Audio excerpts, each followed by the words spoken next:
Not Waiting for the Foxhole, by Krishna's Mercy. Tvayopbhuktas raggandhovaso lankar charchita, uchishta bhojino dasastav mayam jaye mahi.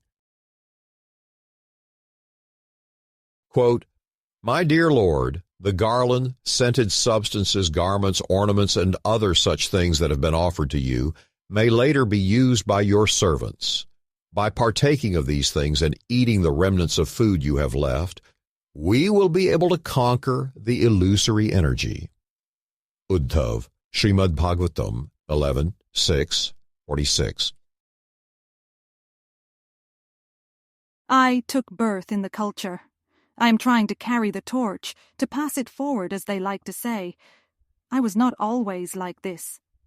During childhood, I thought the rituals were strange. I would make fun of some of the chants. That is likely what did me in. As soon as I mocked the practices, I was destined to repeat them, to be so immersed that I would one day feel the need to explain everything to others. Today, I try my best. I am far from perfect, but I have a routine in place. I have an object of worship. I try to bring offerings in a steady flow. But I have to admit that even I am confused by some of what goes on. I am talking about the imagery, the worship that takes place in the formal sense. You have these ancient temples with their amazing stories of origin. This deity only accepts certain offerings, you see. This other deity is not dressed in the same way that others are. People visit this one temple only on a specific day in the year to get a vision of something amazing. All right, but how are people going to resolve the contradictions? To outsiders, the practices resemble idolatry, taking a statue and bowing in front of it, worshipping some strange-looking figure.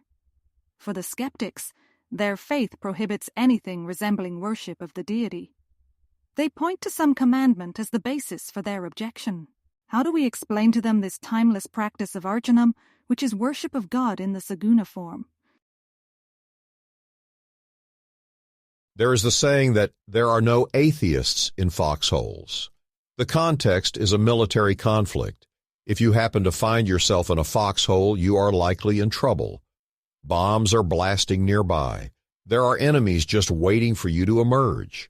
They will shoot on sight. Their aim is to kill. They might even patrol the area and find you hiding underneath the ground. Faced with a dire predicament, even the staunchest denier of a higher being tends to look upwards. They understand the helplessness. They realize that only some intervention which is out of their control can provide rescue. They are no longer the doer. They cannot strategize their way to safety. Prakritya kriyamarnani, guneh karmani sarvashah, ahankar vimudhatma, kartaham iti manyate. Quote, the bewildered spirit soul under the influence of the three modes of material nature thinks himself to be the doer of activities, which are in actuality carried out by nature. Lord Krishna, Bhagavad-gita 3:27. In this hypothetical case, the prior skeptic who is now turning to the heavens is a kind of dishonest worshiper. They only turn towards the divine out of desperation. At the same time, this tendency was always within them. No one guided them towards prayer. It was not like the foxhole had a secret library with a stash of books instructing the individual during times of trouble. The person inherently had an understanding of a higher power. They always carried this understanding, but they resolved to suppress the tendency for worship. In contrast, we can say that the followers of the Vedic tradition are honest worshipers. They do not have to wait for the foxhole. They are worshiping in a steady manner, whether they took up the practice through values inherited within the family or by reading a book by an esteemed leader. They are worshiping all the same. The temple, the house of worship, the altar area within the home. These are like laboratories where scientific principles play out. The individual inside is the knower within the field. They decide to create the playing field that is the place of worship. This is so they can act on their inherent tendency for worship, for acknowledging a higher power.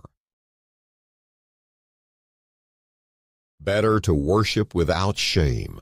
Better to take the humble approach and realize that you cannot do everything on your own. Better to acknowledge that you are always helpless.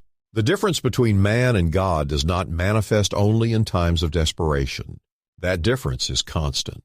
At the same time, there is oneness. There is similarity.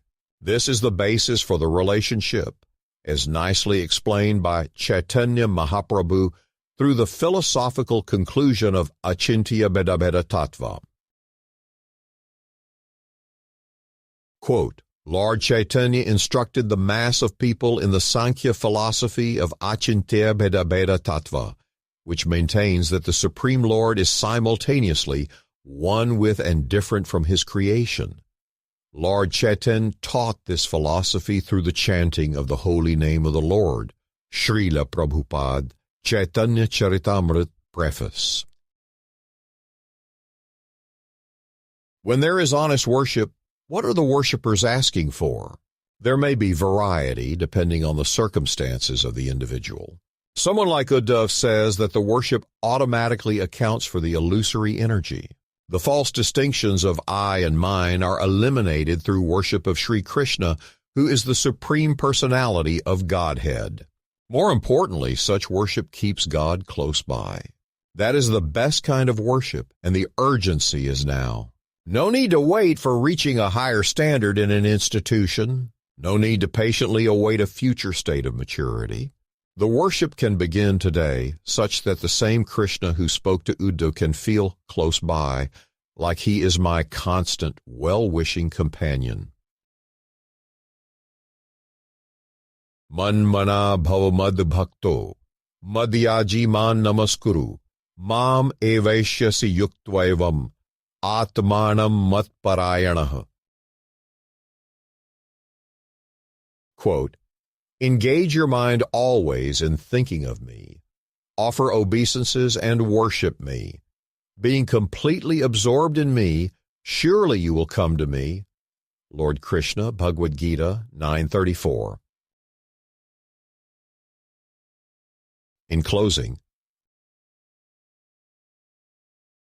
even today can try for feeling close by, that not just as statue standing over my well-being commanding, whether promoted to higher place or again this world to grace, decision-taking with vow that to worship honestly now.